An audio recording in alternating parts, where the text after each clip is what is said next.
Bonjour à toutes et à tous. Je suis Gaëlle Leduron, diététicienne nutritionniste et secrétaire du clan des Franciliens. Et j'aurai le plaisir d'assurer la modération de ce webinaire. Nous sommes ravis de vous accueillir aujourd'hui pour cette session Complications nutritionnelles après chirurgie bariatrique organisée avec le soutien du laboratoire Fresenius Kabi.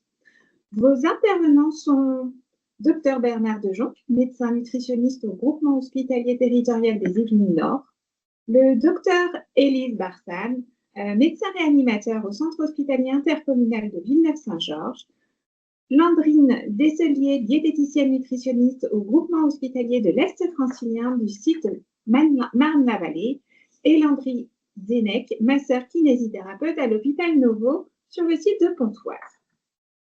Pour le bon déroulement de cette session, je vous invite à garder vos micros et caméras désactivés. Vous pourrez poser vos questions dans l'onglet Conversation sur le Teams que vous avez et nous y reviendrons ensemble après chaque cas clinique. Ce webinaire va durer environ 1h30. Donc, il va se dérouler effectivement sur forme d'échange interactif avec des questions à choix multiples et le temps de discussion avec des intervenants.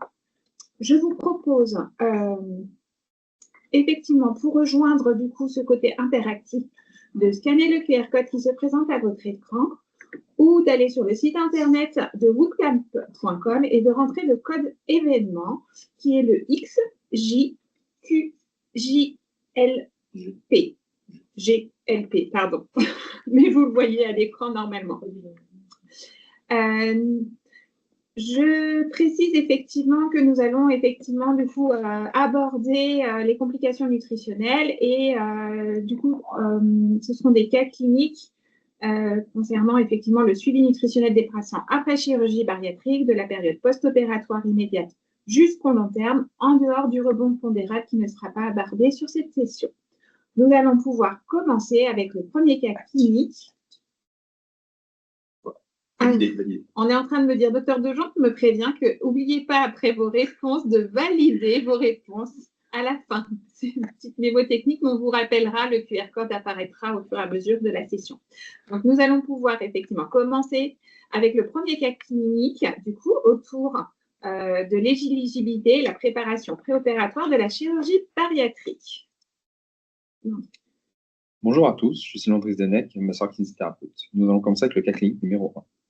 Madame B, 38 ans, consulte en chirurgie viscérale en vue d'une chirurgie bariatrique. Elle présente une obésité depuis l'adolescence, majeure au décours de chacune des deux grossesses.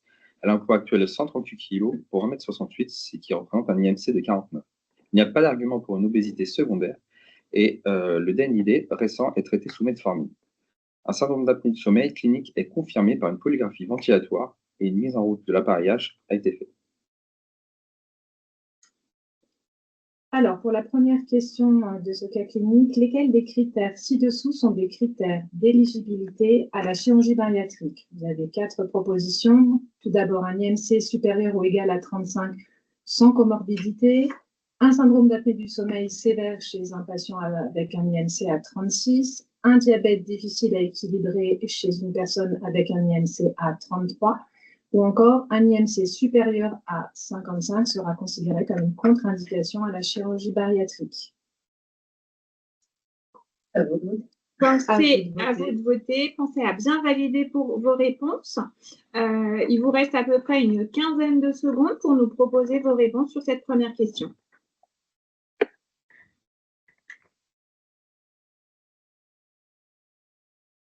Attention, il vous reste quelques petites secondes. Nous allons pouvoir afficher les réponses de cette première réponse.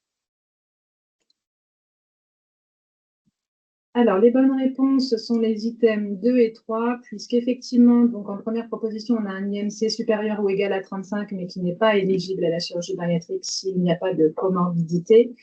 Le syndrome d'apnée du sommeil sévère avec un IMC à 36 est effectivement une bonne réponse, de même que le diabète difficile à équilibrer chez quelqu'un qui a un IMC à 33. On parle même plus précisément dans ce cas-là de la chirurgie métabolique, puisque chez un patient ayant un IMC entre 30 et 35 avec un diabète déséquilibré, l'option de chirurgie est tout à fait valide. Et le quatrième item, l'IMC supérieur à 55, n'est absolument pas une contre-indication à la chirurgie bariatrique.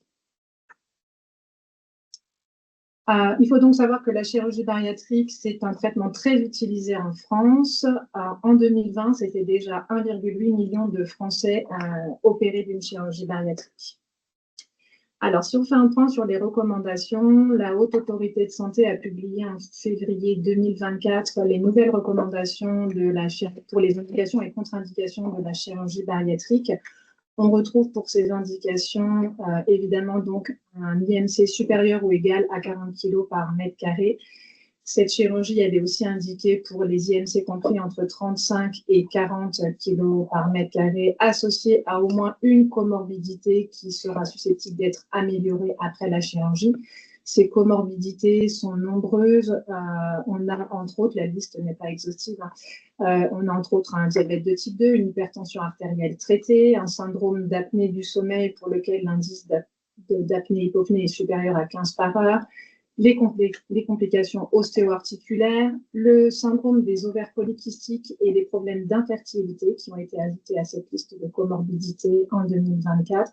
Tout ce qui est problème d'insuffisance rénale terminale en attente de transplantation et encore d'autres que je ne citerai pas là. Ce qu'il faut vraiment bien avoir en tête, c'est que cette chirurgie bariatrique, elle va intervenir en deuxième intention après une prise en charge médicale, nutritionnelle, diététique bien conduite, avec aussi un programme d'activité physique adapté et ce sur une période de 6 à 12 mois minimum. La décision de chirurgie bariatrique, elle est prise en réunion de concertation pluridisciplinaire. Et c'est à noter aussi dans ces nouvelles recommandations de 2024 que l'âge limite de la chirurgie bariatrique, qui était de 60 ans, a été reculé à 70 ans, mais avec des précautions à prendre toutefois dans cette tranche d'âge entre 60 et 70 ans, puisqu'on sait que la morbidité est plus élevée. Concernant les contre-indications, qui ne sont pas toutes définitives, mais certaines sont temporaires, on a tout ce qui est troubles psychiatriques graves non maîtrisés, les troubles du comportement alimentaire quand ils ne sont pas pris en charge, des obésités de cause rare, des problèmes liés à la possibilité de faire une anesthésie générale dans de bonnes conditions, et puis évidemment toutes les situations où le pronostic vital serait en jeu, et également dans des cas d'antécédents de cancer, notamment récents, si le cancer est survenu dans une période de moins de 5 ans. On vous propose une deuxième question. Pour ceux qui viennent nous rejoindre en cours, vous avez encore la possibilité de vous connecter à WooClap en scannant le QR code ou en utilisant le site internet wooclap.com et d'utiliser le code événement affiché à l'écran. Alors, pour cette deuxième question, concernant la préparation préopératoire, 5 propositions. Elle est d'une durée de 6 à 12 mois minimum. Il est nécessaire d'avoir perdu 5% au moins du poids avant l'intervention. Un régime restrictif est nécessaire pendant au moins 6 mois avant l'opération. Un trouble d'hyperphagie-boulimie est une contre-indication définitive. Et 5e proposition, il faut vérifier l'état dentaire avant la chirurgie. On vous laisse encore y réfléchir pendant 30 secondes, maintenant 20 le temps que je parle, mais voilà, vous avez encore quelques temps de réflexion pour avoir les bonnes réponses. Allez, encore 10 secondes. Merci à tous, en tout cas, de participer. Ça permet d'avoir un lien quand même. Allez, la session s'est terminée. On va voir vos réponses. Merci pour votre. Voilà. Alors, les bonnes réponses, on le voit, c'est la réponse 1 et la réponse 5. Alors, effectivement, la période préparatoire, elle doit être d'une durée minimum de 6 mois, 6 à 12 mois minimum, en fait, puisque la préparation, elle est pluridisciplinaire. Il y a tout un bilan médical avec différents examens médicaux à faire et aussi une préparation diététique et un suivi psychologique. La nécessité de perdre 5% ou plus du poids n'est pas du tout valable avant l'intervention. On estime que l'objectif, c'est au moins de stabiliser le poids pour la chirurgie, puisque pour certains patients, perdre du poids est très compliqué Dans certains cas, concernant le régime restrictif, alors il n'est absolument pas approprié. On sait que les régimes restrictifs sont dangereux pour la santé. Là, un régime restrictif et en plus sur une longue période de plus de 6 mois serait totalement délétère pour le patient et risquerait d'altérer son état nutritionnel avant une chirurgie. L'hyperphagie boulimique n'est pas une contre-indication définitive, donc cette réponse est fausse. Enfin, vérifier l'état dentaire, ça c'est une bonne réponse. Effectivement, l'état dentaire est très important pour une bonne mastication, puisqu'on sait que la mastication est importante à tout moment, mais encore plus après la chirurgie bariatrique, puisque un mauvais état dentaire entraînerait une mastication incomplète et possiblement des blocages alimentaires. Donc, le patient est censé réaliser dans son bilan médical préparatoire ce qu'on appelle le coefficient de mastication, réalisé par un dentiste ou un stomatologue. Si on fait un petit focus sur la prise en charge diététique, donc le diététicien ou la diététicienne est un acteur indispensable dans l'étape préparatoire à la chirurgie bariatrique. La préparation se fait donc sur, on l'a dit, une période de 6 à 12 mois minimum et c'est finalement pas si long que ça puisqu'il y a différentes étapes. Tout d'abord, évaluer l'alimentation du patient à l'entrée dans le parcours, mais pas seulement son alimentation, mais aussi son comportement alimentaire. Et puis, progressivement, on va l'accompagner au décours d'ateliers ou de consultations diététiques pour l'éduquer, l'amener à opérer des changements dans son alimentation, mais également dans son comportement alimentaire. Cette période va nous permettre de dépister d'éventuels troubles du comportement alimentaire et de les prendre en charge en collaboration avec le psychiatre ou la psychologue. Cette période va nous permettre d'optimiser l'état nutritionnel du patient avant la chirurgie en faisant une prévention des carences et des complications en collaboration avec le médecin nutritionniste. Et puis, cette période préparatoire est encore hyper importante pour faire de l'éducation thérapeutique nutritionnelle avec le patient, puisqu'on souhaite qu'il soit acteur de sa prise en charge et qu'il puisse maîtriser au mieux les étapes de réalimentation en post-opératoire qui lui garantira un succès de son opération, ou en tout cas une opération dans de très bonnes prises en charge.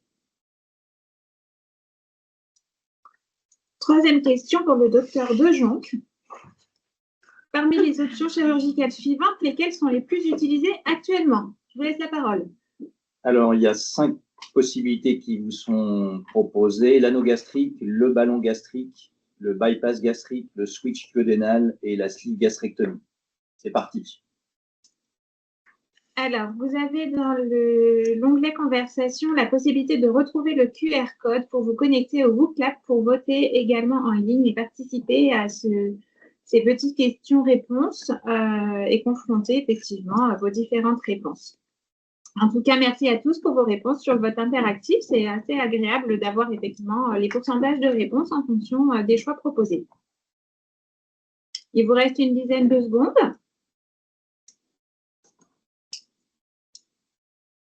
Allez, nous allons afficher effectivement les résultats. Alors, les bonnes réponses. Alors, les bonnes réponses, oui, il y en a 2. C'est effectivement le bypass gastrique et la sleeve gastrectomie. Je pense que l'anneau gastrique, c'est ce qui était en 1, en fait. Je ne vois pas parce que c'est trop flouté. L'anneau gastrique, il est presque plus utilisé. Et puis en 4, le switch duodénal, ça fait partie des interventions vraiment exceptionnelles aujourd'hui. Donc les deux le plus utilisés, c'est sleeve et bypass. La suivante. Alors, juste pour vous montrer un tout petit peu, vous savez peut-être déjà, hein, mais la sleeve gastrectomie à gauche, vous avez, on sectionne, le chirurgien coupe une grosse partie de l'estomac, ce qui fait que l'estomac, au lieu d'être une poche, il est transformé en un tube. Et donc, il est beaucoup plus vite plein que quand c'est une poche, bien entendu. Et à droite, c'est le bypass gastrique, où là, en fait, on voit que l'estomac, il est coupé en 2, il est fermé. Et le bas de l'estomac, il suit le circuit habituel avec le duodénum et puis une partie du jéjunum. Et puis, il y a une anse grêle qui est remontée en haut sur le petit bout de poche gastrique qui est en haut. Et les aliments, donc, descendent de l'œsophage dans cette petite poche gastrique, puis dans le circuit avec les flèches bleues un peu plus bas. Donc, ça descend dans l'intestin grêle. On va revenir sur les effets de cette chirurgie un petit peu plus dans 2 secondes. La suivante. Alors, après une chirurgie bariatrique, quels sont les effets attendus selon vous? Qu'est-ce qui va se passer chez un patient après une chirurgie bariatrique? Vous avez la possibilité de choisir une satiété précoce et puis avec souvent un inconfort abdominal, une baisse des ingestats, sauf pour la viande, une perte pondérale presque exclusivement sur la masse grasse, une réduction du risque cardiovasculaire, ou bien une augmentation de la durée de l'espérance de vie. Alors, je suis désolée, j'ai un petit problème technique. Vous ne pouvez plus voter. J'en suis navrée, mais je vous laisse quand même réfléchir, quitte à mettre vos réponses dans l'onglet conversation qu'on voit un petit peu. Vous mettez le numéro de vos réponses. Je vous laisse un petit peu. Et donc, les résultats sont… Je suis désolée pour cet aspect technique. OK. Il y a des bonnes réponses, c'est celle-là. Je ne sais pas si vous avez eu le temps de voter, c'est passé un peu vite, là, mais effectivement, il y a beaucoup de patients. C'est moi, Sur les aléas du direct. Il y a beaucoup de patients après une chirurgie bariatrique qui ressentent une satiété précoce, c'est-à-dire quand ils mangent, ils ont très vite plus faim. Ils n'ont très vite plus faim avec un inconfort abdominal, c'est pas énorme, mais en tout cas léger. Et puis, il y a baisse des ingestats, c'est sûr, c'est fréquent, mais ce qui rend la réponse 2 fausse, c'est que c'est, sauf pour la viande, en général, c'est la viande qui prend cher dans les ingestats, on n'arrive quasiment plus, plein de patients n'arrivent plus à consommer de la viande. La perte pondérale presque exclusivement sur la masse grasse, on va voir que ce n'est pas le cas, on perd du muscle aussi. Réduction du risque cardiovasculaire, oui. La perte de masse grasse liée à la chirurgie secondaire à la chirurgie bariatrique permet de réduire le risque cardiovasculaire de façon significative. Et c'est un phénomène qui explique entre autres l'augmentation de l'espérance de vie des malades après chirurgie bariatrique, qui est un phénomène très très bien décrit, très observé et qui n'est pas du tout anecdotique. C'est plusieurs années d'espérance de vie qui sont gagnées lorsqu'un patient atteint d'obésité peut être opéré de chirurgie bariatrique. La suivante. Alors, sur une chirurgie bariatrique qui se passe bien, comment est-ce que les choses vont se passer? Sur la sleeve à gauche, vous avez un petit estomac du coup, et donc il va être plus vite plein, et donc on se retrouve avec une sensation de satiété plus rapide.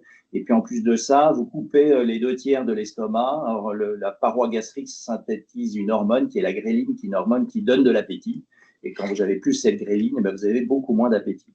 Et sur la droite, sur le bypass, en fait, l'estomac, il reste une petite partie de l'estomac en haut, mais on voit qu'elle se vide tout de suite dans l'intestin grêle. Donc, la réduction du volume gastrique, ce n'est pas ce qui marche de façon prépondérante dans le bypass pour perdre du poids. Par contre, les aliments, ils arrivent directement et brutalement dans l'intestin grêle, dans le jéjunum notamment. Et là, le jéjunum synthétise une hormone, une entérohormone, GLP-1, qui est une hormone une hormone de la satiété, donc qui coupe la faim. Donc, c'est des patients dont le repas se coupe très vite à cause de cette hormone-là. Et puis aussi des phénomènes de dumping syndrome qui peuvent jouer, on en reparlera. Et puis, vous comprenez bien que comme les aliments, ils arrivent très vite dans l'intestin grêle, dans toute une partie de l'intestin grêle, sans qu'ils soient au contact au début, en tout cas, des enzymes pancréatiques et biliaires, la digestion, la digestion des aliments, l'absorption se fait beaucoup plus tard. Et il y a un certain degré de malabsorption dans le bypass gastrique. En pratique, donc, l'inconfort abdominal, on a vu, c'est fréquent, sans que ce soit monstrueux non plus. Satiété précoce, oui, ça arrive. Il y a parfois de la diarrhée, c'est pas du tout systématique après bypass. Et puis le dumping aussi, ça arrive parfois.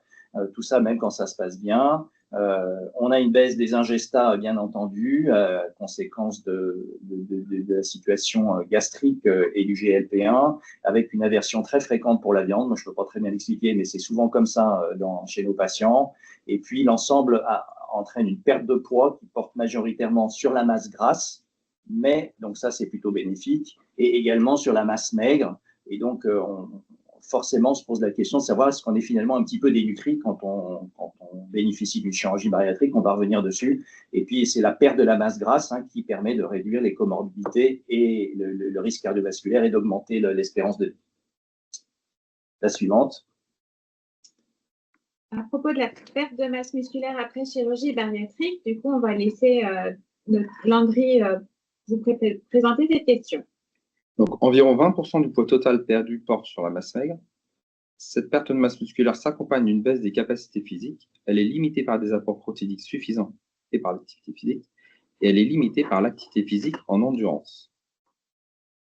On vous laisse répondre à cette question numéro 5. N'hésitez pas à proposer. Vous avez encore à peu près une vingtaine de secondes. Donc voilà, là on s'intéresse effectivement plus aux muscles après cette chirurgie bariatrique, ce qu'il en est. Allez-y, je vous laisse répondre. Alors, effectivement, on va clôturer les votes. Landry, s'il te plaît. Effectivement, donc les bonnes réponses étaient la 1 et la 3. C'est-à-dire qu'environ 20 à 30% du poids total même perdu porte sur la masse maigre. Quand on parle de masse maigre, on va s'intéresser ici principalement à la masse musculaire. Okay, en deuxième réponse, on proposait que ça s'accompagne d'une baisse des capacités physiques. Pas forcément. Une perte musculaire raisonnable n'implique pas une baisse des capacités physiques parce que le poids déplacé, en fait, il est également réduit. Toute proportion gardée, les capacités physiques ne sont pas forcément impactées. Elle est limitée par des apports protéiques suffisants et l'activité physique. Oui, les protéines fournissent les acides aminés nécessaires à la synthèse et à la réparation du tissu musculaire. Donc, si l'apport protéique est insuffisant, le corps est puisé dans les muscles pour obtenir les acides aminés. En revanche, un apport suffisant aide à préserver cette masse maigre, cette masse musculaire, même en période de déficit calorique. L'activité physique, en particulier avec résistance, on va le voir plus tard, stimule cette synthèse protéique musculaire. Donc, elle envoie encore un signal pour conserver ce muscle, même si on est en train de perdre du poids. Donc, à l'inverse, par contre, l'inactivité va à l'inverse et favorise cette fonte musculaire. On proposait, est-ce que cette perte de masse musculaire est limitée par l'activité physique en endurance? Donc, ce n'est pas quelque chose qu'on va valider. Un travail seul en endurance ne permet pas une croissance musculaire complète. Il faut travailler également en résistance afin d'atteindre toutes les fibres musculaires. De plus, l'entraînement en résistance permet une hypertrophie musculaire, et ce qui augmente le métabolisme basal. On va passer à la diapo suivante. On va s'intéresser à quelques effets de l'activité physique, qui sont assez nombreux. On a vu que l'activité physique permet d'augmenter le métabolisme. Donc, du coup, il y a une limitation du hormone pondéral et il y a une diminution de la sarcopénie par la croissance musculaire ou au moins la limitation de cette fonte musculaire.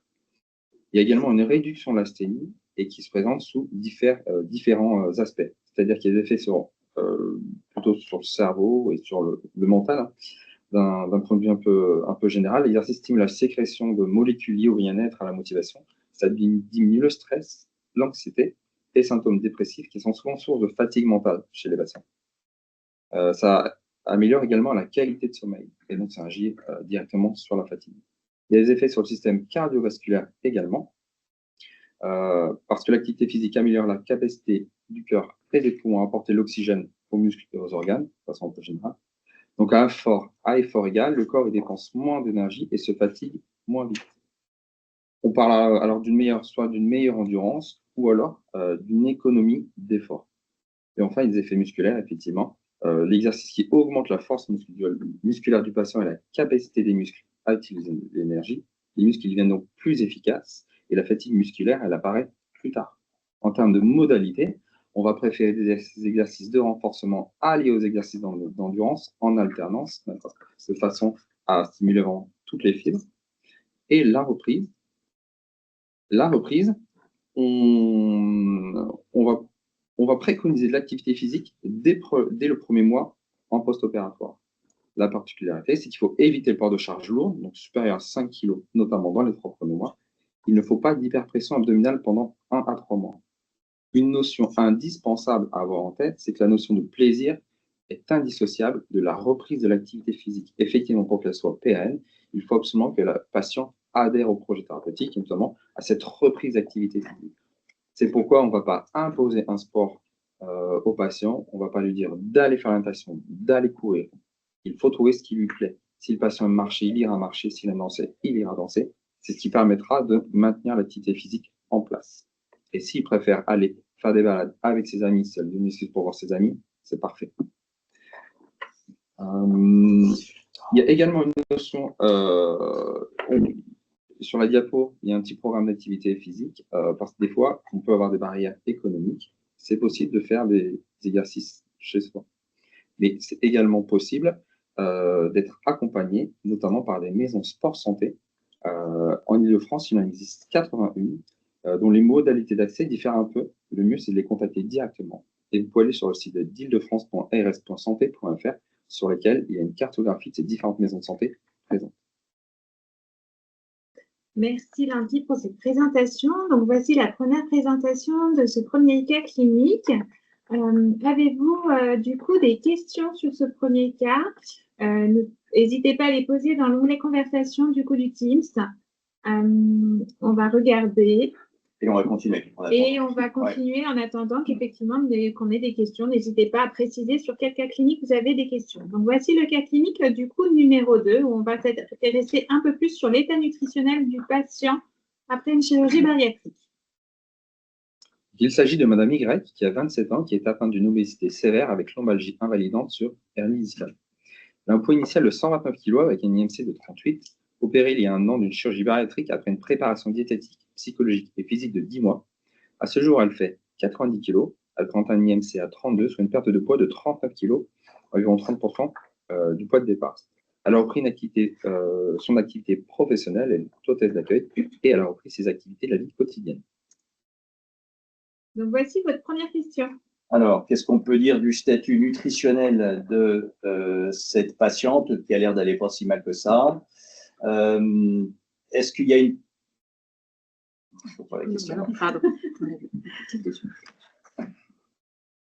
Est-ce qu'il y a une perte exclusive de masse grasse avec absence de dénutrition? Est-ce qu'il y a une dénutrition sévère avec une indication d'une nutrition artificielle? Est-ce que vous pensez qu'il y a une perte de poids excessive? Et est-ce que vous pensez qu'à la fin, c'est aucune de ces propositions? Je vous remets le temps du vote, le cas clinique en visuel, en sachant que le patient avait un poids initial à 129 kg, et à ce jour, on est à 90 kg, en sachant qu'il y a une perte de poids de 30%. Je vous laisse. Et les questions, ils sont affichées sur leur téléphone. Je vous laisse encore pouvoir... Du coup, on va pouvoir... Pardon, excusez-moi, je fais des mauvaises manips. Hop, on a coupé les votes et je vous laisse analyser les réponses. Alors, les réponses, c'est ça. Et les bonnes réponses, c'était aucune. Parce que la première proposition, c'était celle d'une perte exclusive de masse grasse avec... c'est pas juste, hein, perte exclusive de masse grasse, on va voir qu'on vous a déjà dit, il y a une perte de masse musculaire. Et donc, absence de dénutrition, on ne sait pas très bien, mais en tout cas, perte exclusive de masse grasse, c'est pas la bonne réponse. Dénutrition sévère, indication de nutrition artificielle, non, parce que sinon, il y a énormément de patients après chirurgie bariatrique qui finiraient avec une nutrition artificielle. Donc, non, ce n'est pas la bonne réponse. Perte de poids excessive, je ne sais pas. Je ne suis pas sûr qu'il y ait une perte de poids excessive. On va voir ça tout de suite. Et finalement, il n'y a aucune les trois premières propositions, selon nous, elles n'étaient pas bonnes et que c'est probablement aucune de ces propositions qui était la bonne. Ici, alors on va parler de la perte de poids attendue après une chirurgie bariatrique.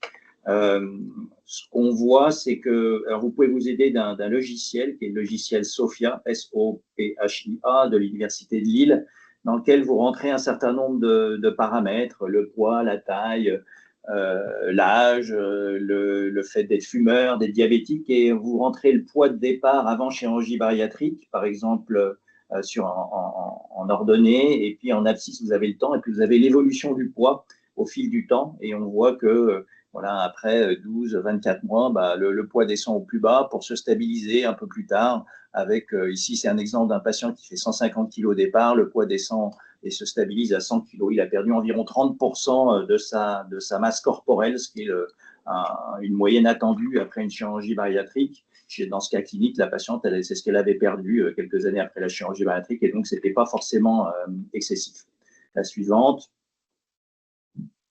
Alors, ceci dit, est-ce que cette patiente qui va bien, qui a perdu le poids comme on s'attendrait à ce qu'elle ait perdu, est-ce qu'elle est dénutrie ou pas? En fait, quand on regarde les définitions de la dénutrition, on voit qu'il y a une perte de poids très importante qui dépasse les 15%. En 6 mois, on voit qu'elle mange probablement moins que d'habitude, beaucoup moins que d'habitude, et donc en théorie, elle est dénutrie, mais il faut considérer que c'est quelque chose, c'est un phénomène attendu. Cette dénutrition, elle est attendue après une chirurgie bariatrique et elle associe la perte de masse grasse qui permet de réduire les comorbidités et d'allonger l'espérance de vie et d'atteindre les objectifs de la chirurgie bariatrique.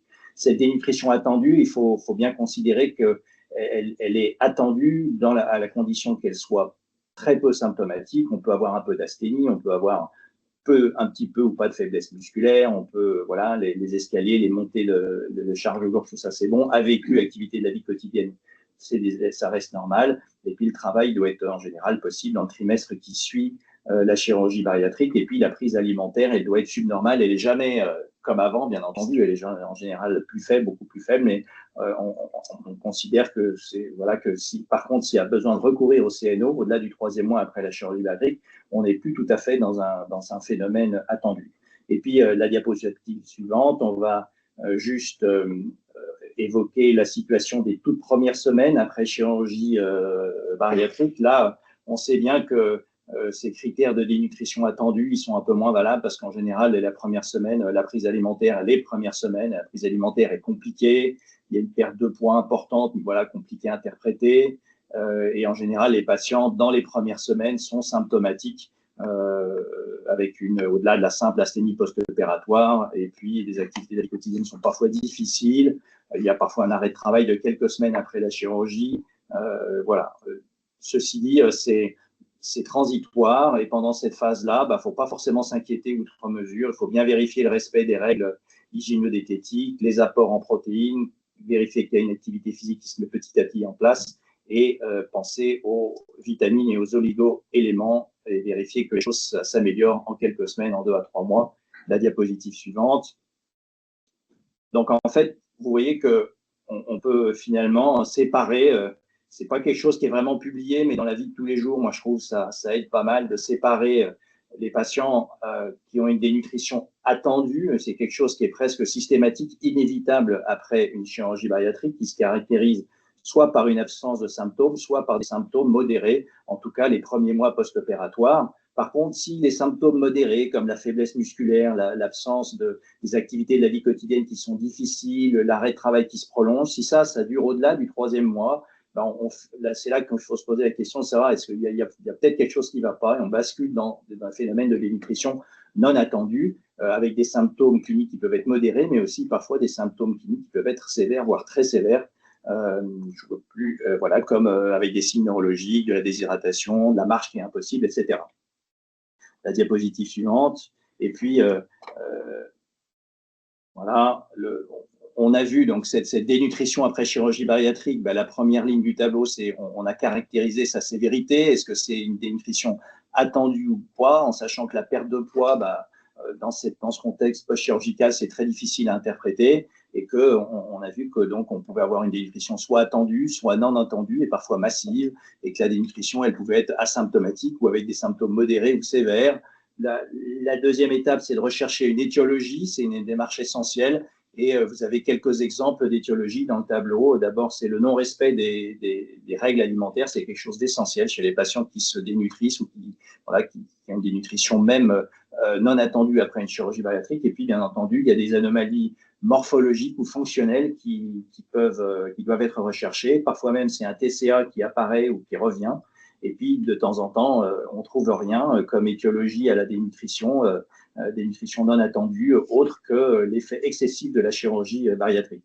Et la prise en charge, il faut bien entendu prendre en charge l'étiologie. Et puis après, on est sur des modalités de prise en charge de la nutrition avec l'enrichissement naturel, les CNO, la nutrition entérale, la nutrition parentérale et bien entendu garder en tête la gestion du risque de SRI. La suivante. TCA, donc c'est trouble du comportement alimentaire. Exactement. Aussi. Alors, merci pour ce cas clinique numéro 2. Nous avons effectivement quelques questions qui sont venues pour cette Madame Y. Elle a perdu effectivement 30% en 10 mois. Et la question qui nous est posée, c'est est-ce que ce ne serait pas trop rapide? Non. Moi, après, si vous avez regardé la courbe là, du logiciel Sophia, les ranges sont très, très larges. C'est très compliqué de dire si 30% en 10 mois, c'est acceptable ou pas acceptable. Vous me diriez 30% en un mois, je dirais là, on est hors des clous, mais 30% en 1 an, en 2 ans, en 3 ans, tout ça, ça reste bon. Et c'est très compliqué à interpréter la perte pondérale, savoir est-ce que c'est vraiment anormal. Il faut vraiment qu'on soit très, très en dehors des clous pour dire que c'est anormal. Très bien. Merci. Nous avons également une deuxième question concernant les symptômes, dont la perte de cheveux. Et la question, c'est que proposer aux patients, effectivement, en cas de perte de cheveux suite après une chirurgie bariatrique? La perte de cheveux, c'est parfois quand même lié directement à la perte protéique. Et donc là, les choses vont se stabiliser toutes seules. Et puis, il faut quand même toujours rechercher des carences en micronutriments et des carences en fer, des carences en zinc qui peuvent donner ça. Donc, ça fait partie du suivi biologique dont on reparlera après. Très bien, merci. Du coup, nous allons passer au cas clinique numéro 3 concernant Monsieur K, où là, on va vraiment plus cibler effectivement sur le côté carentiel. Monsieur K consulte en chirurgie à 1 mois post-opératoire d'une sleeve gastrectomie. Il a une alimentation difficile, il y a une perte de poids de 12 kg sur un poids initial de 109 kg, soit au moins 11%. Le chirurgien conseille donc de respecter le fractionnement et la progression des textures. À 4 mois post-opératoire, la consultation de chirurgie nous donne une perte de poids de 23 kg, soit 21%. L'alimentation reste très difficile, avec au moins un vomissement quotidien, malgré le respect des consignes alimentaires. Cependant, l'hydratation orale reste possible. Donc, voici notre première question. Donc, devant le tableau clinique de M. K, quels sont les risques? Premièrement, une insuffisance rénale aiguë. Deuxièmement, un risque de syndrome de renutrition inapproprié. Troisièmement, une encéphalopathiie de Gaillet-Wernicke. Et quatrièmement, une hypercalémie. On vous laisse voter. On vous laisse voter. Je vous remets la présentation du cas clinique pour vous rappeler un petit peu et vous aider à répondre aux questions, à la question. Effectivement, est-ce qu'il s'agit d'une insuffisance rénale aiguë, d'un syndrome de renutrition inapproprié, d'une encéphalopathie de Gaillet-Wernicke ou une hyperkaliémie? Les risques en fonction C'est les de risques ce tableau. encourus. C'est pas ce que présente le patient, c'est les risques encourus. C'est ça, en fonction du tableau clinique de M. K. Je vous laisse encore quelques secondes.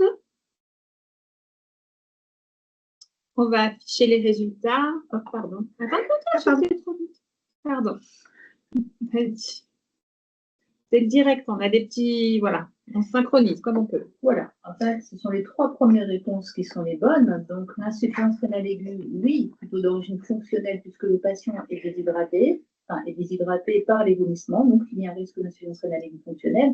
Le risque de syndrome de renutrition inappropriée quand le patient va se renutrir, et on verra tout à l'heure, et donc le risque d'encéphalopathie de Gaillet-Wernicke, qu'on verra tout à l'heure. L'hypercalémie, non, on ne la retient pas parce que le patient ne présente pas d'insuffisance rénale aiguë, donc pas de risque d'hypercalémie de toute façon là pour nous.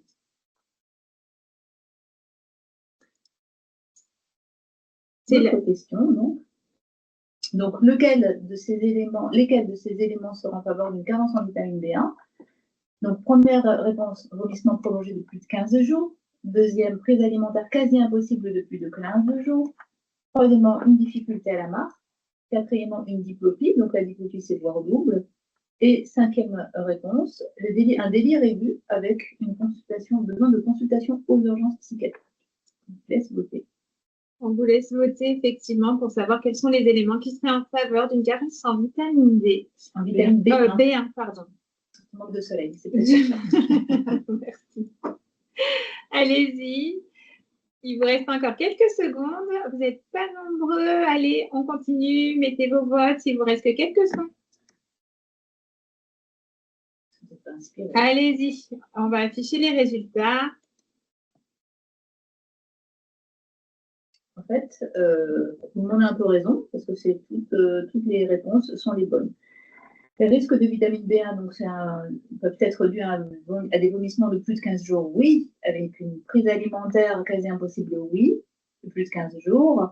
Et une triade, une difficulté à la marche associée à une diplopie, associée à un délire aigu avec une consultation psychiatrique. Et donc là, on va développer ça juste, faire les diapositives après. Donc, diapo après. Voilà, donc en fait, on va faire un petit focus sur la vitamine B1. Les apports recommandés sont entre 1 et 2 mg par jour, avec un stock endogène estimé à peu près 20 jours, donc pas plus que ça, il n'y a pas de synthèse endogène. L'absorption, elle est duodénale et jejunale proximale, et l'élimination est principalement au niveau des urines. J'ai vu passer un tout petit peu d'élimination au niveau des selles dans les contextes de diarrhée importante, mais c'est, on va dire, un peu bibliographique. Ça, c'est surtout l'urine, dans les urines. Alors, la carence en vitamine B1, les étiologies peuvent être les suivantes. D'abord, les apports qui peuvent être baissés, comme l'a dit Bernard.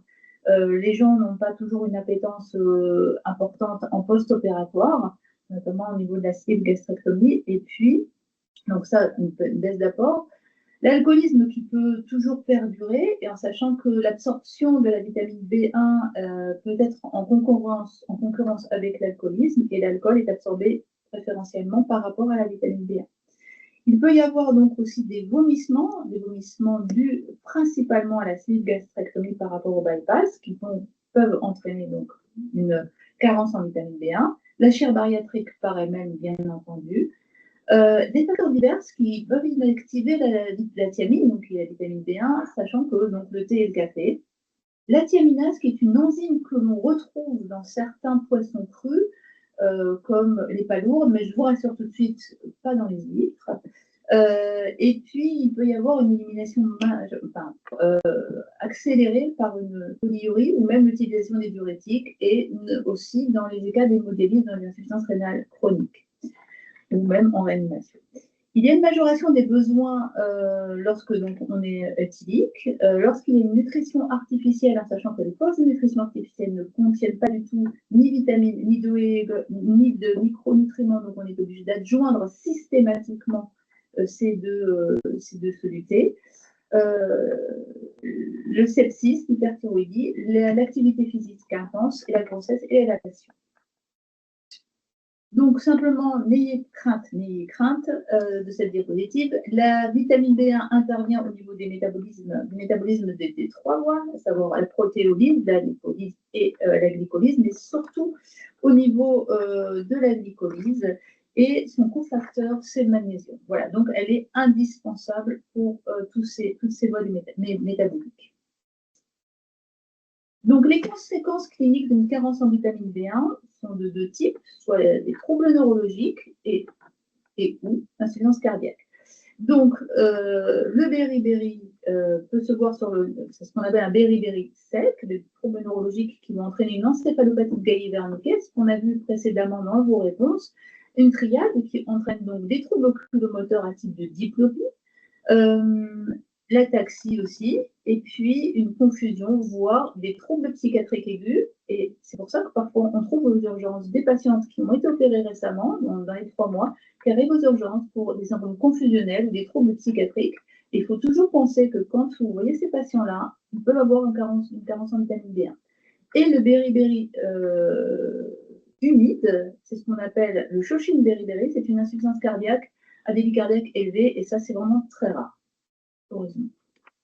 Donc, le diagnostic, il est principalement clinique, avec toutes ces signes cliniques qu'on a vus précédemment.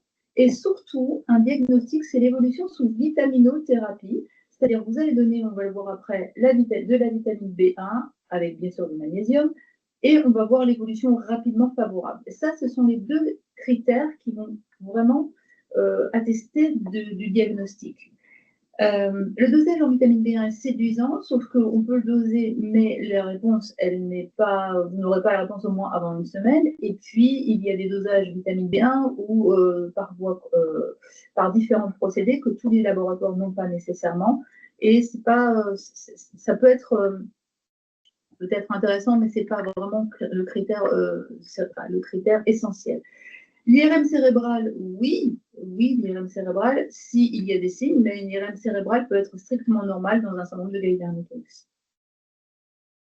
Donc, on va voir le traitement. Donc, le traitement curatif, on va voir de façon très, pratique. Donc, c'est un apport de vitamine B1 associé avec donc, du magnésium en cofacteur de vitamine B1.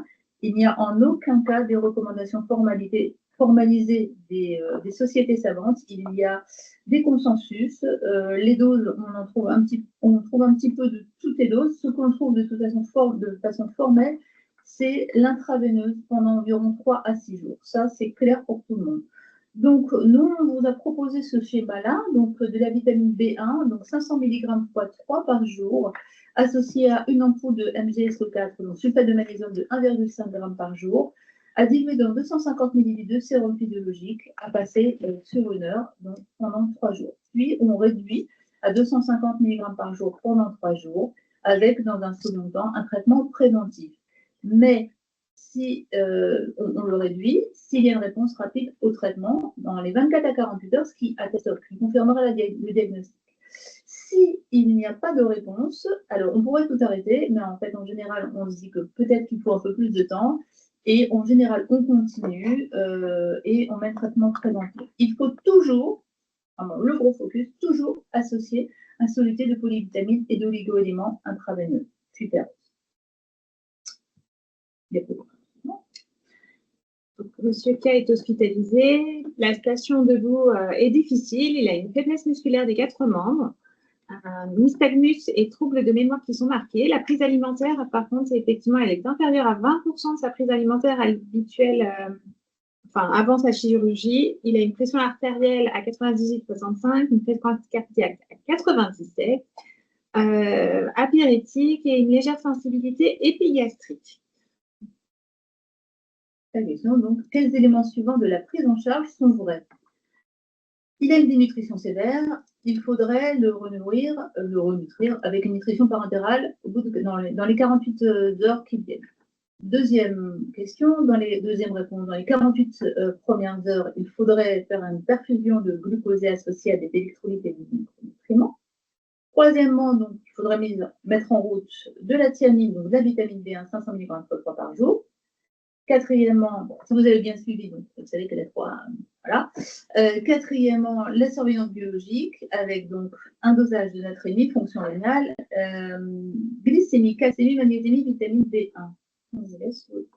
On vous laisse voter. Du coup, il reste très peu de temps. Effectivement, les réponses sont assez longues.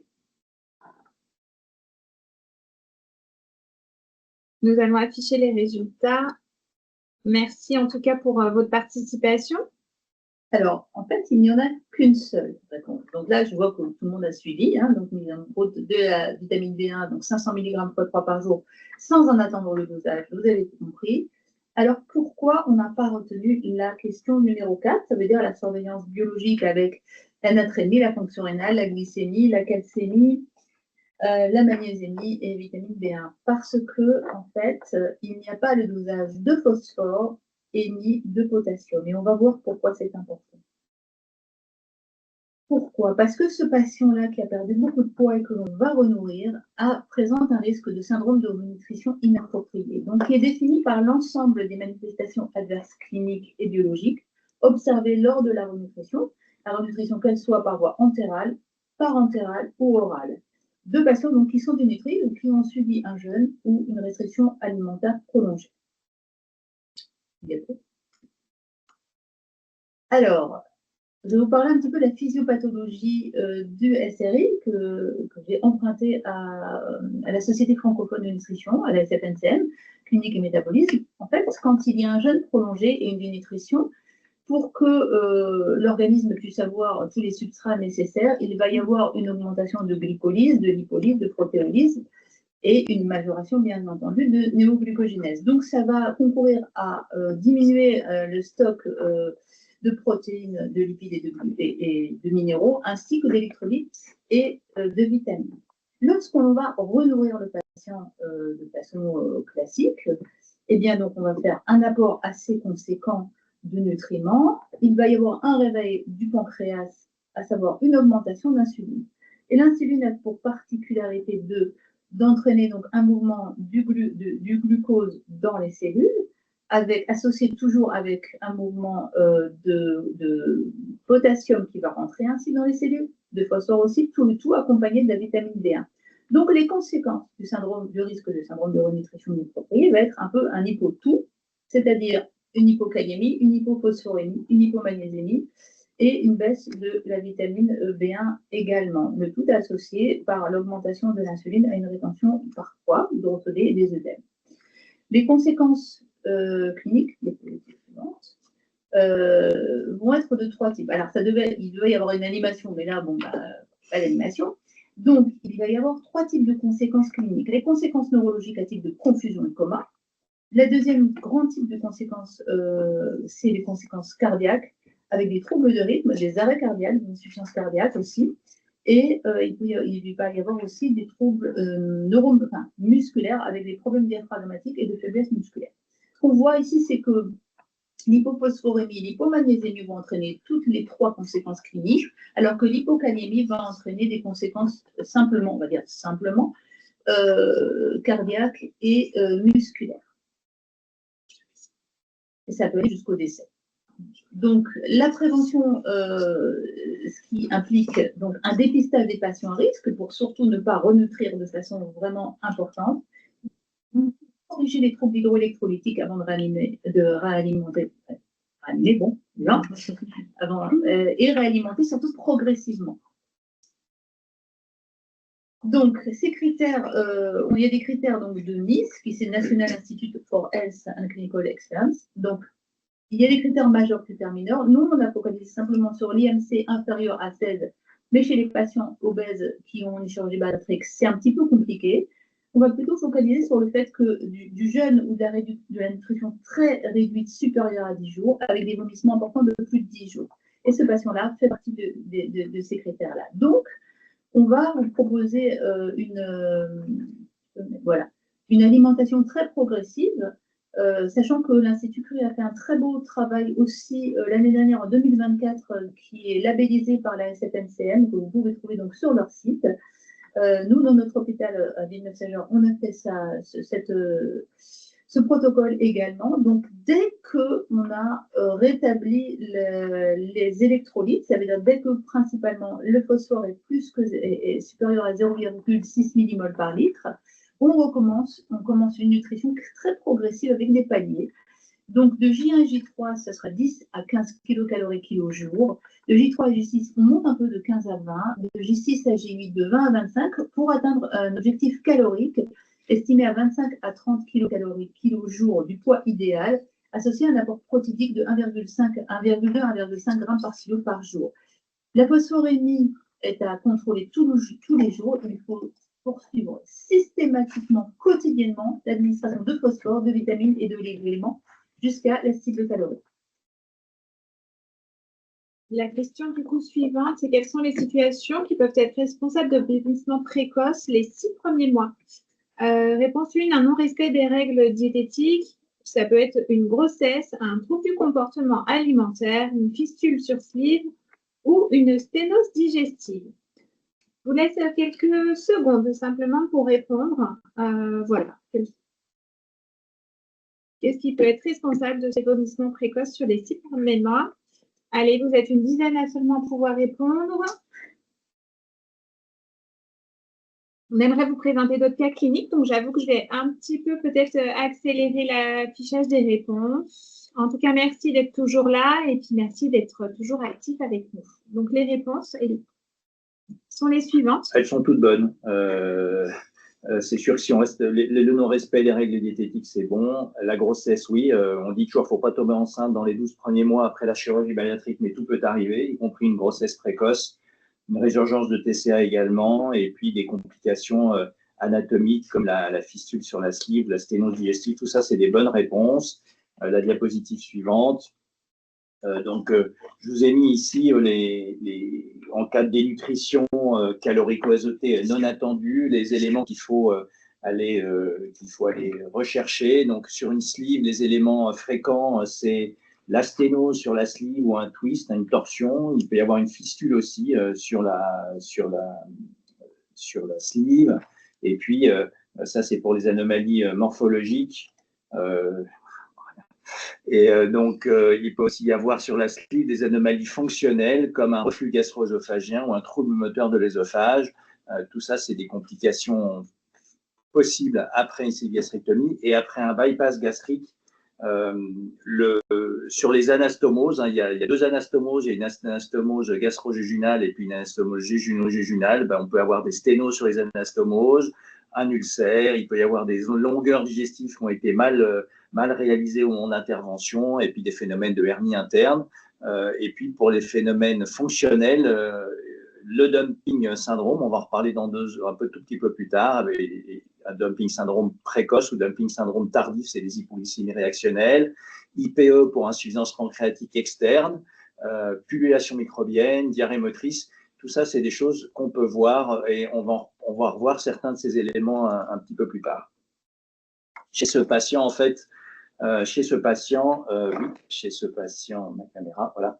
Chez ce patient, la démarche étiologique, il y a eu un scanner, il y a eu un TOGD, etc. Et on a fini par constater qu'il y avait une grosse sténose au milieu de l'estomac, donc une sténose médiogastrique responsable des vomissements, de la faiblesse des ingestats et qui a abouti, après discussion RCP, à une décision de transformation de la sleeve en bypass, suivie d'une reprise d'une alimentation qui était revenue strictement normale au déco. La suivante.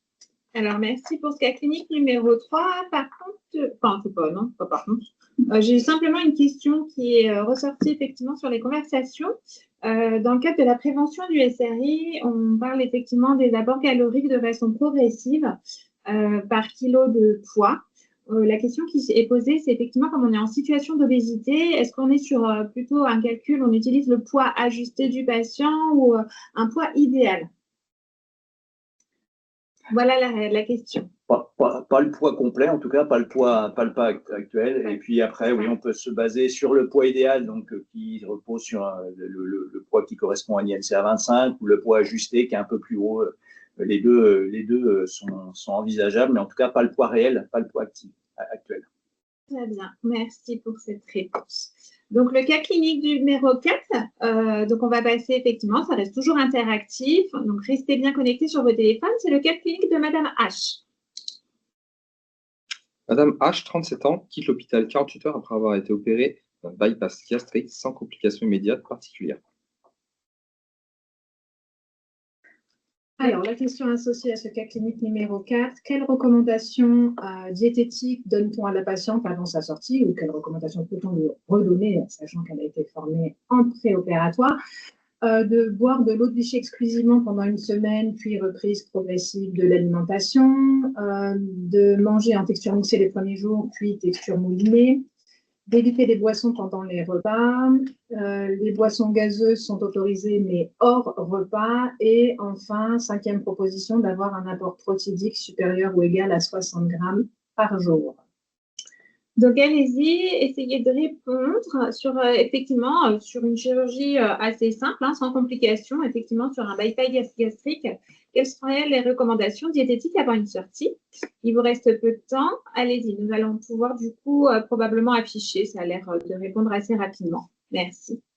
Voilà, les réponses s'affichent. Donc, les bonnes réponses, ce sont les items 2, 3 et 5. Alors, la première proposition, l'eau de vichy n'a aucun intérêt dans ce cas de chirurgie bariatrique, ni exclusivement, ni tout court de toute façon. La texture mixée les premiers jours, oui. En fait, l'idéal, c'est d'avoir une texture modifiée en post-opératoire précoce pour diverses bonnes raisons que je vais reprendre dans un instant. Éviter les boissons pendant les repas, ça, c'est un conseil de base qui sera à conserver de façon définitive. Le volume de l'estomac est réduit, donc on ne peut pas ingérer des aliments et boire en même temps. Donc, les boissons, c'est absolument à éviter pendant les repas. La 4e proposition, c'était que les boissons gazeuses étaient éventuellement autorisées hors repas. Non, elles sont fortement déconseillées, elles sont à éviter puisque les boissons gazeuses prises de façon régulière peuvent à terme favoriser la dilatation de l'estomac, mais c'est surtout aussi qu'il y a un risque accru de reflux gastrique quand on consomme des boissons gazeuses. Donc, à éviter en post-opératoire. Enfin, l'apport protidique, oui, il doit être très rapidement à 60 grammes par jour de protéines, si possible. C'est assez difficile les premiers temps, mais c'est l'apport minimum de base pour un adulte. Voilà. Pour la deuxième question, j'enchaîne. Pourquoi ces recommandations sont-elles importantes? Alors, vous avez 5 propositions: prévenir ou réduire les vomissements suite à la chirurgie, réduire le risque de complications précoces, comme les fistules par exemple, assurer une hydratation correcte, obtenir une perte de poids rapide et encore, 5e proposition, limiter la perte de masse musculaire. Allez-y, on vous laisse assez de répondre effectivement sur ces recommandations. Pourquoi effectivement on conseillerait ces recommandations diététiques? Pourquoi elles sont importantes à votre avis? Allez, je vous laisse encore à peine 5 secondes. Je ne respecte pas de chrono, je vous avoue, c'est pour vous présenter de plus en plus de cas et qu'on puisse tout balayer si ça vous intéresse. Je vous remercie. Voilà, les bonnes réponses sont finalement les réponses 1, 2, 3 et 5. La réponse 4, obtenir une perte de poids rapide, non, ce n'est pas le but des recommandations diététiques. La perte de poids va arriver de toute façon, mais les bonnes réponses sont les autres propositions. Prévenir ou réduire les vomissements en post-opératoire, réduire le risque de complications précoces, puisque si le patient ne respecte pas la texture ou les volumes ingérés pour l'alimentation ou pour les boissons, ça peut entraîner dans les premiers jours, les premières semaines, un risque de fistule sur l'estomac qui n'a pas encore cicatrisé. Et puis, je peux peut-être commenter avec la diapo suivante pour préciser tout ça, puisque cette diapo synthétise un petit peu les règles hygiéno-diététiques en post-opératoire. Oui, c'est intéressant d'avoir une texture modifiée les premières semaines, puisque l'estomac est en pleine cicatrisation, donc une alimentation normale avec morceaux pourrait être déjà difficile à digérer pour le patient, et puis favoriser effectivement des blocages alimentaires ou des régurgitations, voire même peut-être des risques de fistule. Il faut bien respecter les volumes de portions indiquées. Les volumes sont très réduits en post-opératoire précoce, pardon. Ils évolueront par la suite, mais il faut bien manger par petites quantités. Le fractionnement des prises alimentaires est absolument nécessaire et de façon définitive. Les prises de repas peuvent être très nombreuses les premiers jours. À terme, on estime que 3 repas et 2 collations sont idéales, et ça de façon, je le répète, définitive. La prise de boisson doit se faire exclusivement en dehors des repas. Le volume de l'estomac est réduit par la chirurgie, donc on ne peut pas manger et boire. Je vous l'ai dit tout à l'heure, je le répète, il faut vraiment prendre des boissons en dehors des repas. C'est une éducation qu'on fait auprès des patients dès le préopératoire. C'est pas évident, mais il doit s'y astreindre. L'hydratation se fait par petites gorgées vu que le volume de l'estomac est réduit. Donc, c'est vraiment nécessaire de boire tout au long de la journée pour pouvoir couvrir les besoins hydriques d'1,5 litre d'eau par jour de façon à ne pas risquer une déshydratation. Pas de boissons gazeuses, on l'a dit. Il faut aussi fortement limiter l'alcool et les boissons sucrées. Manger lentement, toujours 30 minutes par repas. Ça, c'est vraiment quelque chose de très, très important. Après, il faut veiller à un apport en protéines suffisant. On en a déjà beaucoup parlé là depuis le début de cette session. 60 grammes par jour minimum, ça représente environ 1 gramme de protéines par kilo de poids idéal et par jour. Ça, c'est très important pour limiter la perte de masse musculaire. Très rapidement, je vais préciser que toutes les protéines sont valables, protéines animales ou protéines végétales. On cible beaucoup les protéines animales parce qu'elles ont une très bonne biodisponibilité, elles sont riches en acides aminés essentiels, mais les protéines végétales ont un rôle important aussi. C'est parfois difficile en post-opératoire de consommer de la viande, puisqu'on voit chez beaucoup de patients, comme l'a dit Bernard tout à l'heure, un dégoût prononcé pour la viande rouge et d'autres types de viande. Donc, tout est valable, les produits laitiers, le poisson, les œufs, etc., ainsi que tout ce qui peut être légumineux, céréales, etc. Enfin, ce qu'on précise aussi aux patients, on l'éduque, c'est à propos du dumping syndrome, savoir qu'est-ce qui peut déclencher un dumping syndrome et comment le gérer. Voilà pour les conseils et les règles hygiéno-diététiques que l'on peut donner en post-opératoire. Alors, je vais vous passer directement à la question 4. Voilà. Donc, après le bypass gastrique, quels micronutriments prescrire à la sortie? Alors, micronutriments, on est d'accord que ça regroupe les vitamines et les oligo-éléments. Donc, qu'est-ce qu'on prescrit après un bypass à la sortie de la chirurgie? Un comprimé de gélule, un complexe de micronutriments, de la vitamine D, une ampoule buvable de 100 000 unités tous les 6 mois, de la vitamine B12, une ampoule intramusculaire tous les mois, de la vitamine A, une capsule de 50 000 unités tous les mois, et puis un dosage biologique mensuel pendant 3 ans. Alors, lesquelles de ces propositions vous semblent correctes? Donc, en fait, c'est quels micronutriments, et effectivement, est-ce qu'on prescrit aussi un dosage biologique mensuel pendant 3 ans pour la sortie? Allez, on va afficher. Merci toujours d'être aussi actif sur vos participations, ça fait plaisir. Donc, La réponse était le complexe de micronutriments, 2 comprimés par jour. Oui, vous avez répondu pas mal de choses, mais il y avait pas mal de pièges, c'est très vicieux de ma part. La vitamine D, une ampoule buvable de 100 000 unités tous les 6 mois, non, c'est insuffisant. C'est en général une ampoule buvable de 100 000 ou 50 000 ou 200 000 tous les mois. La vitamine B12, elle était notée en intramusculaire. Dans la grande majorité des cas, elle se prend par voie orale. C'est très rare de devoir recourir à la voie intramusculaire après bypass. La vitamine A, elle n'a pas sa place là de façon systématique. C'est vraiment de façon très spécifique sur des carences biologiques. Et puis les dosages biologiques, là aussi, je vous ai piégé. Dosage mensuel pendant 3 ans, non, c'est trimestriel la première année. Puis après, ça s'étale, ça s'espace assez vite.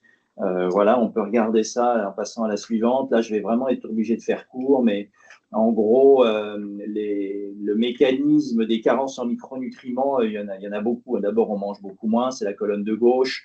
On a des aversions pour certains aliments, la viande, qui sont riches en fer, en vitamine B12. On peut vomir, notamment après une sleeve, et donc ça fait le lit de la carence en vitamine B1. La réduction gastrique fait qu'on ne métabolise pas bien la viande, qu'on ne malaxe pas bien la viande, et donc on se retrouve à carencer en fer, en B12.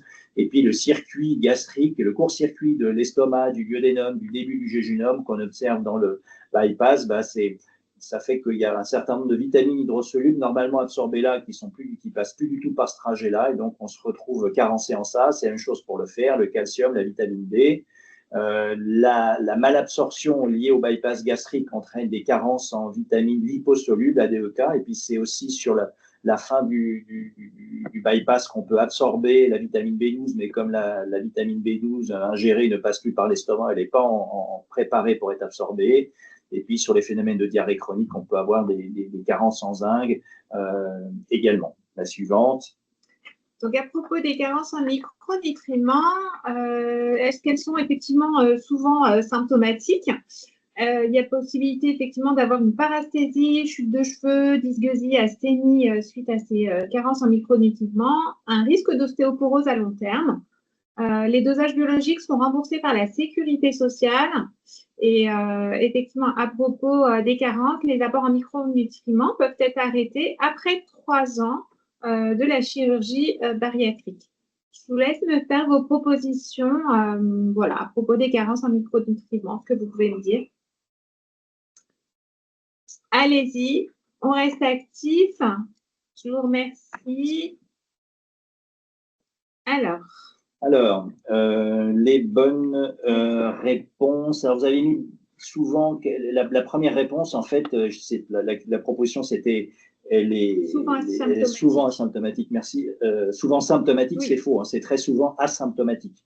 Il y a plein de signes cliniques qui peuvent être associés aux carences en micronutriments, et on en a listé quelques-uns, et c'est sûr, ça fait partie, la paresthésie, chute de cheveux, la dysgeusie, etc. L'asthénie, c'est un signe de dénutrition, mais ça peut aussi être un signe en carence en plein de choses, notamment en fer, en vitamine C, etc.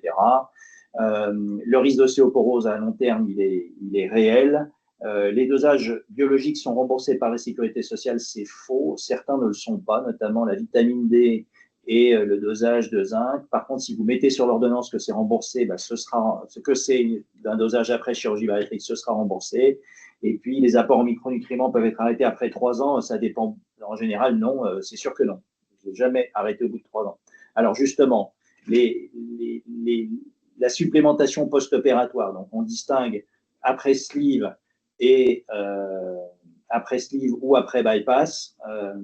Et donc, et puis on distingue des prises de vitamines, de micronutriments, d'oligo-éléments, de micronutriments à vie ou pas à vie. Après une sleeve ou après un bypass, en tout cas, c'est la première ligne du tableau. Pendant la phase de perte pondérale, il faut systématiquement prendre des complexes de micronutriments. En général, double dose pendant toute la phase de perte pondérale. Ensuite, quand on a eu un bypass gastrique, après une sleeve, ça peut s'arrêter quand le poids s'est stabilisé. Après un bypass, c'est à vie la prise de micronutriments. Ça, c'est quelque chose d'important. La vitamine D, dans les 2 cas, c'est c'est une prise qui est à vie, soit sous forme de vitamine D exclusive. Voilà, vous avez un exemple de posologie là, mais ça peut aussi être la vitamine D en quotidienne associée à du calcium chez les patients qui ont des apports calciques insuffisants. La vitamine B12, ça c'est quelque chose qui est vraiment systématique après le bypass. Je ne dis pas qu'il n'en faut pas après sleeve, mais seulement après dosage. En tout cas, après bypass, c'est systématique qu'il faut de la vitamine B12 en sous forme d'ampoule buvable le plus souvent. Et puis, dans tous les cas, il faut adopter les posologies et éventuellement adjoindre d'autres micronutriments en fonction du suivi biologique. Et c'est là que le médecin traitant, il intervient de façon très importante, parce que c'est lui qui finalement est sollicité régulièrement quelque temps après la chirurgie pour reprendre le relais sur ses prescriptions. La diapositive suivante, la surveillance biologique, la diapositive suivante. La surveillance biologique, voilà, elle est fréquente, on va dire, les premiers mois, trimestriels, puis semestriels, puis au bout d'1 à 2 ans, on passe à une surveillance tous les semestres, tous les ans. Et puis les choses qui sont à doser, c'est là, il y a les choses, il y a la glycémie, l'hémoglobine glyquée, c'est essentiellement pour la surveillance du diabète, s'il y avait du diabète avant, pour pouvoir adapter les posologies du traitement antidiabétique. Et puis en bas, calcémie, c'est des choses importantes, bien qu'elles soient rarement effondrées. La vitamine D, bien entendu. Et puis la NFS plaquette, parce que c'est ça qui peut attirer votre attention sur une microcytose, une macrocytose, sur une carence en fer ou sur une carence en vitamine B12. Voilà, le zinc, on le dose aussi assez souvent. Et puis, après bypass gastrique, on rajoute volontiers, on rajoute volontiers la vitamine, le dosage de vitamine A, de vitamine E et le dosage du TP, la mesure du TP pour la carence en vitamine K. Là aussi, c'est le médecin traitant, il a tout son rôle à jouer pour le suivi biologique après la chirurgie bariatrique et notamment sur cet aspect-là. La suivante. Alors, merci pour le cas clinique de Madame H, le cas clinique numéro 4. Je n'ai pas de questions actuellement, donc on va pouvoir poursuivre. Comme ça, on va essayer de vous présenter les 2 derniers cas cliniques. Le débit va être peut-être un peu plus accéléré, mais voilà. Et donc, on répondra, essayez d'être actif sur les réponses. Donc, c'est le cas de Madame P. Madame P consulte son médecin traitant pour une angine sans gravité. Opérée il y a 3 ans d'un bypass gastrique, elle signe à cette occasion une diarrhée persistante depuis la chirurgie, avec 6 à 8 selles par jour et un retentissement social significatif. Le poids s'est stabilisé en 18 mois après la chirurgie à 98 kg, pour un poids initial de 166 kg, soit moins 68 kg et moins 41%. Madame P a repris son travail d'aide comptable à mi-temps et a recours désormais à des heures de ménage. Donc, votre première question, c'est à propos de la diarrhée chronique, du coup, après ce bypass gastrique. Pour vous, est-ce que elle est systématique?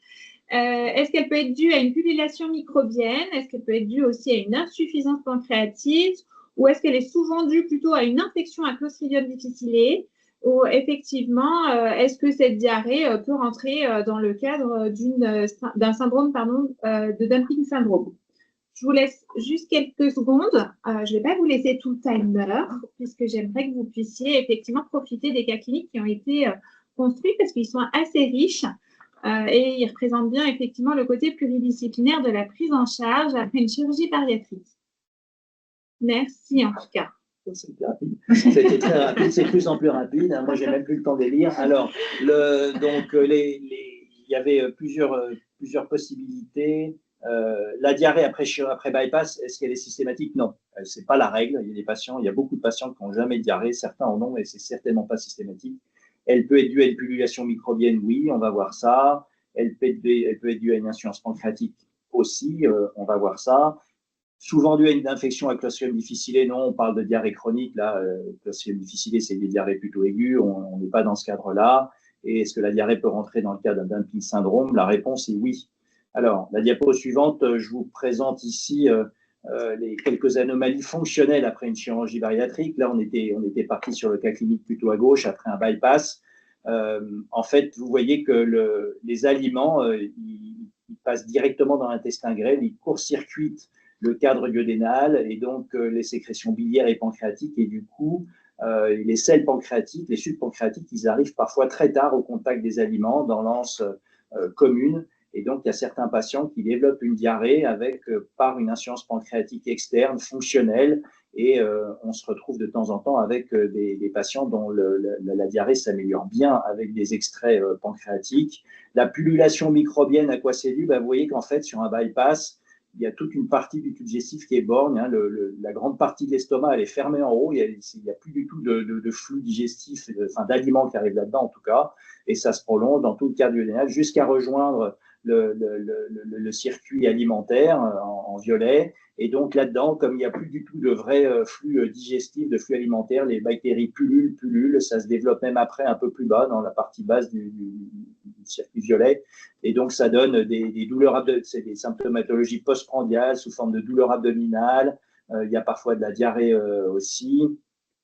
Voilà, des distensions abdominales. Et puis le dumping, ça c'est quelque chose qui est important. On distingue le dumping précoce et le dumping tardif. Le dumping précoce, c'est lié au fait que les aliments ils tombent dans l'œsophage et de l'œsophage, ils arrivent dans ce tout petit bout d'estomac restant, puis tout de suite ils passent dans le grêle d'un seul coup de façon assez violente, alors que normalement ils sont censés passer par l'estomac qui les libère progressivement dans l'intestin grêle. Et du coup, ça fait une arrivée osmolaire très importante dans l'intestin grêle. Et il y a parfois il y a un transfert d'eau qui se fait du secteur vasculaire des vaisseaux autour de l'intestin grêle vers l'intérieur de l'intestin grêle. Et comme une espèce d'hypovolémie assez brutale, c'est très rapide après le repas, dans les minutes, 5-10 minutes après le repas. Et puis on n'est pas bien, comme si on faisait une grosse hypotension. Il y a des malaises, etc. Et puis ces micronutriments en grande quantité brutale, ça peut donner des douleurs abdominales et de la diarrhée. Et puis il y a le dumping tardif. Alors c'est la même idée qu'il y a des aliments qui arrivent très brutalement dans l'intestin grêle, et puis ça donne lieu à un pic d'insuline très très brutal. Et puis ce pic d'insuline dépasse un peu ses objectifs et entraîne une hypoglycémie. Alors c'est des symptômes qui arrivent un peu plus tard après le repas, 1 heure, 2 heures, 3 heures après le repas, avec des signes gluconeuropéniques, c'est-à-dire qu'on a la vision trouble, on a des phosphènes, on a des acouphènes, parfois on a des troubles de conscience, et on est vraiment obligé de s'asseoir, ça ne va pas.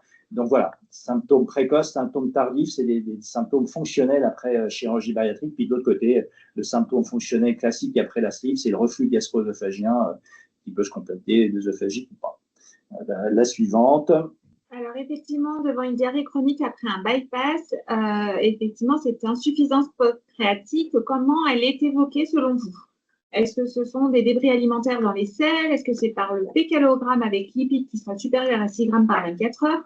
Est-ce que les selles seront décolorées et huileuses? Est-ce qu'on peut trouver une amélioration rapide sous extrait pancréatique? Est-ce qu'il y aura une amélioration plutôt sous une antibiothérapie séquentielle? Je vous laisse quelques instants pour voter.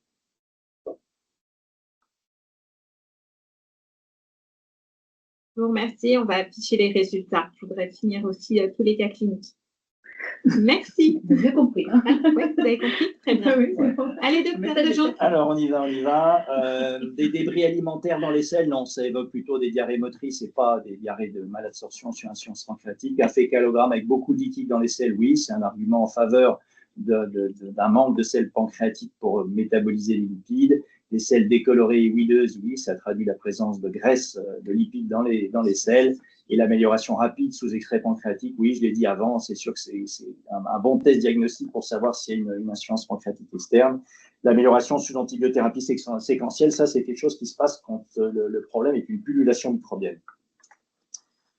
La suivante. Alors, merci pour ce cas-là. Du coup, on a une question sur cette fameuse pullulation microbienne. La question était quelle prise en charge en cas de pullulation microbienne? Alors, il faut d'abord, c'est des symptômes qui sont parfois pas si faciles que ça à distinguer de l'insuffisance pancréatique externe. Dans les deux cas, on peut avoir mal au ventre, on peut avoir de la diarrhée, on peut avoir des ballonnements. On peut commencer par un fécalogramme et puis s'il est très riche, on donne des extraits pancréatiques. Par contre, s'il n'y a pas de perte lipidique dans les selles, la première étape, c'est de confirmer la pullulation microbienne par un breast test. Donc, c'est un examen qui se fait dans certains centres en région parisienne, et s'il est positif, ça traduit qu'il y a une pullulation excessive de germes dans le tube digestif, et le traitement consiste en général dans des antibiothérapies séquentielles répétées. On donne des antibiotiques, ça marche pendant quelques semaines, puis après les symptômes reviennent, on refait des antibiotiques, et parfois même quand ça revient sans arrêt, on est obligé de démonter le montage, le bypass. Merci pour cette réponse. Nous allons passer du coup au dernier cas clinique qui concerne Madame W. 8 ans après un bypass gastrique, Madame W présente une asthénie croissante. En arrêt de travail depuis près d'un an, son mari s'occupe des courses et d'emmener les enfants à l'école. Il y a un mois, dans une pharmacie en ville, son poids est de 52 kg. Un poids préopératoire de 53 kg, soit moins 91 kg. Le jour de son hospitalisation, le poids est de 68 kg. Il y a absence de nausées et de vomissements, et il existe depuis plusieurs années une diarrhée semi-liquide décolorée, sans efficacité des extraits pancréatiques. Alors, la question, selon vous, quels signes cliniques et biologiques sont les plus attendus? Je vous dis qu'il y a un mois, la patiente, elle avait un poids au moins 10 ou 20 kilos plus bas qu'aujourd'hui. Voilà, je vous aime. Alors, est-ce que vous vous attendez à quoi devant cette description du tableau? Est-ce que vous attendez à des œdèmes importants des membres inférieurs, à une albuminémie à 41 grammes par litre, à des eczémas, un eczéma des plis du coude, à une perte de plusieurs dents, à une force de préhension à 12 kilos? Qu'est-ce qui vous paraît envisageable dans ce contexte? Allez, on vous laisse 5 secondes pour répondre. J'avoue que je suis le maître du temps. Je suis désolée, je n'ai pas la meilleure place. Merci pour les réponses. Tu la tiens très bien. Alors, oui, les œdèmes des membres, c'est sûr que le tableau présenté, là, ça ressemble à une dénutrition massive, avec très probablement une hypoalbuminémie très profonde. Et donc, ce n'est pas le 41 qu'on vous met là, ce n'est pas une réponse. Probablement des œdèmes importants des membres inférieurs. L'eczéma des plis du coude, oui, c'est parce que c'est souvent cette dénutrition calorico-azotée, c'est souvent associé à des carences profondes en micronutriments.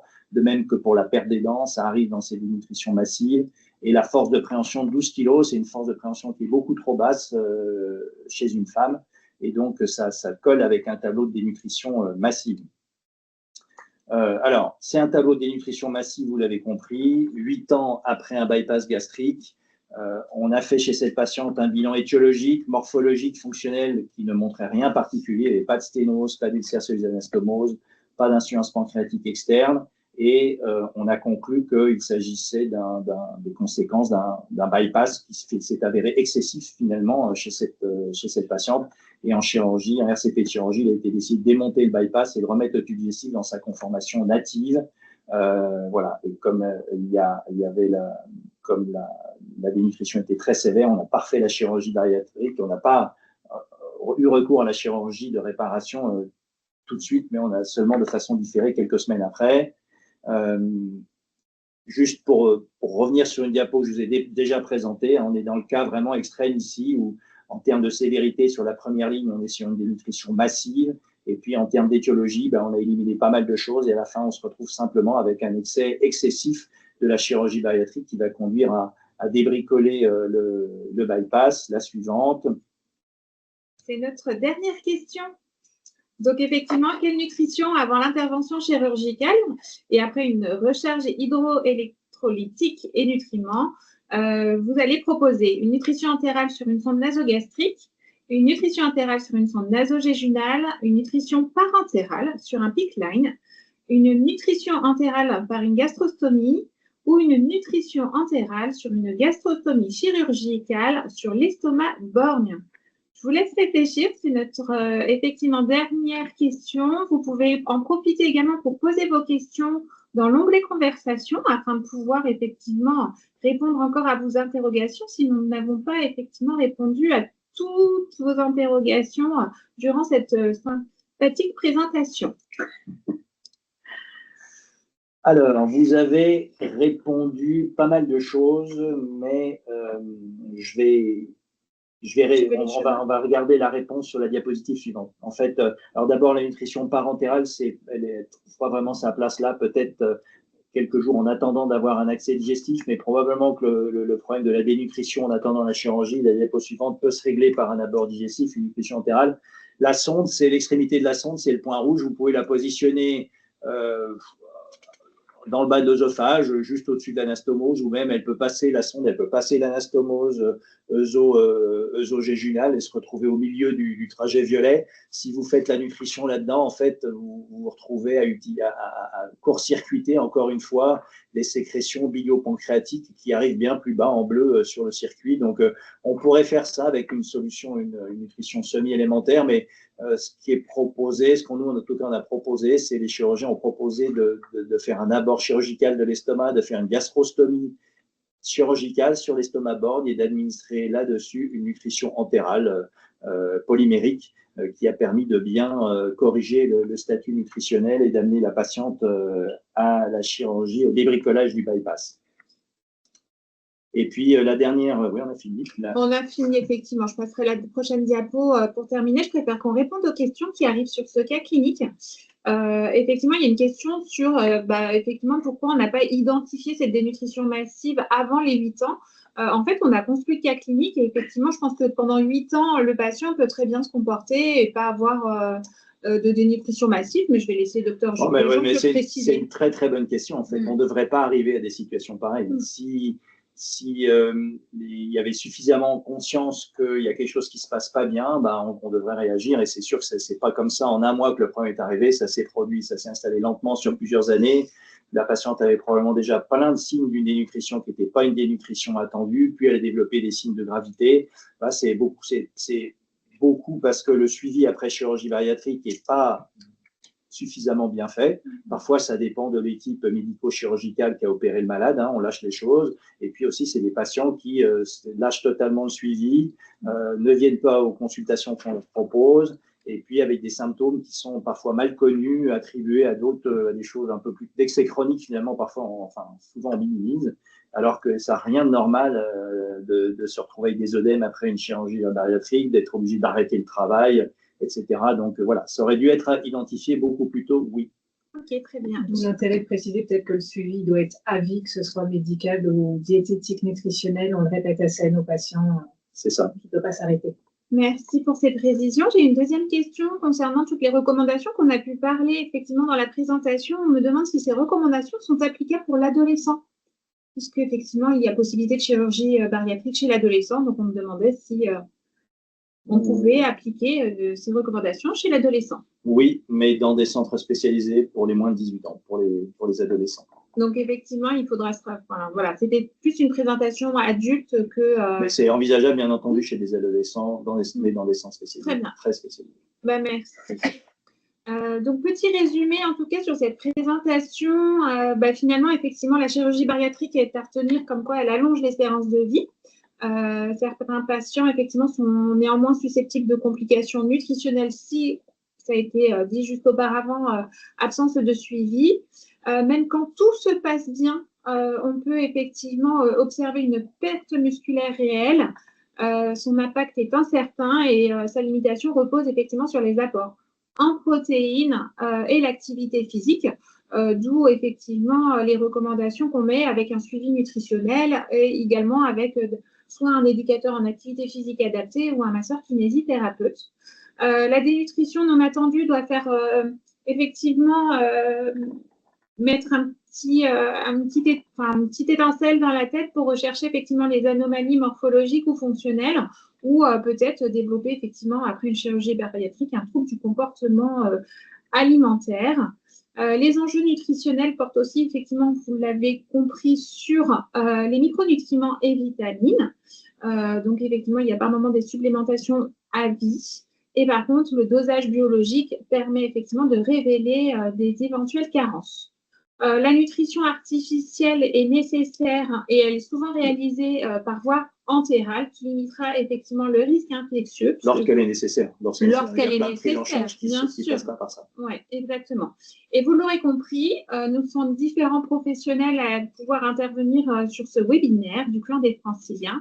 Il y a une collaboration aussi bien ville-hôpital entre les diététiciens, les éducateurs en activité physique adaptée, masseurs kinésithérapeutes, les médecins traitants, donc les médecins libéraux, les chirurgiens bariatriques, les médecins nutritionnels. Tout ça, effectivement, cette collaboration est indispensable. C'était pour résumer ce webinaire. Nous vous proposons, petit message de communication, de rejoindre effectivement le clan des Franciliens. Nous sommes une équipe dynamique, bienveillante et bien enjouée. On propose des échanges assez enrichissants. On fait des webinaires effectivement annuels au nom du clan des Franciliens. Et par contre, on partage effectivement tous les 2 ans des sessions et des journées communes avec le clan de l'AP-HP, donc les hôpitaux de Paris. On met en place aussi des projets assez concrets. Nous avons déjà réalisé certaines vidéos, la présentation webinaire par exemple. Donc, n'hésitez pas à rejoindre le bureau. Voilà, on est une équipe dynamique. Pour nous contacter, je vous ai mis le mail en bas. Vous pouvez envoyer un mail clan des Franciliens _nutri Alors, c'est nutridf@outlook.fr. Je tenais en tout cas à remercier tous les intervenants pour votre qualité concernant votre présentation. Merci également à vous qui êtes derrière cet écran pour votre participation active. C'est assez agréable parce que ça nous permet effectivement d'avoir un échange. Donc, ce webinaire a été illustré à travers plusieurs cas cliniques. Vous comprenez la diversité des complications nutritionnelles possibles et surtout l'importance du suivi multidisciplinaire. Je ne répéterai pas assez. Je tenais à faire un grand merci également